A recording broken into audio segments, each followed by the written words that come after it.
Ang dami-dami kong napapanood ng mga aesthetic vibe na room sa TikTok. So, na-inspire ako na i-makeover ang aking kwarto. Andito kami ngayon ni Mami sa Night to Night sa Alnada, Sharjah para mamili ng mga ilang gamit. Tapos, bumili na rin siya ng mga gamit niya sa kanyang room. Ang mura lang na mga napamili namin, yung carpet, it's like 70 dirhams lang siya. Tapos, yung ibang items nasa 10 dirhams, 15 dirhams. So, lahat ng yan, 150 lang.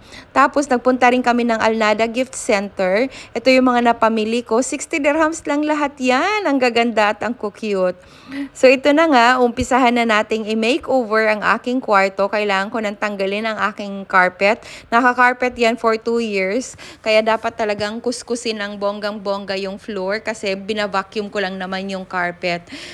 Ilalagay na natin yung nabili naming carpet. Ang ganda, 'di ba? Ang ganda ng kulay. Sana lang talaga ma-achieve ko yung yung vibe na gusto ko.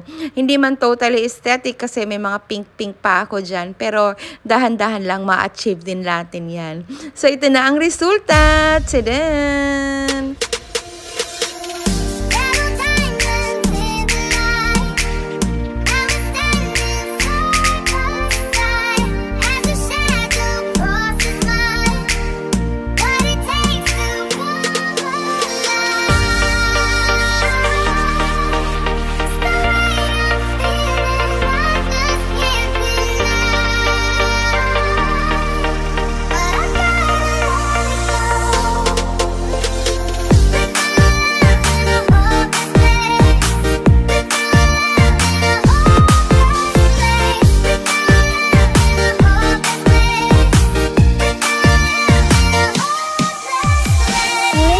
Gentlemen, I'm the Tape Remix.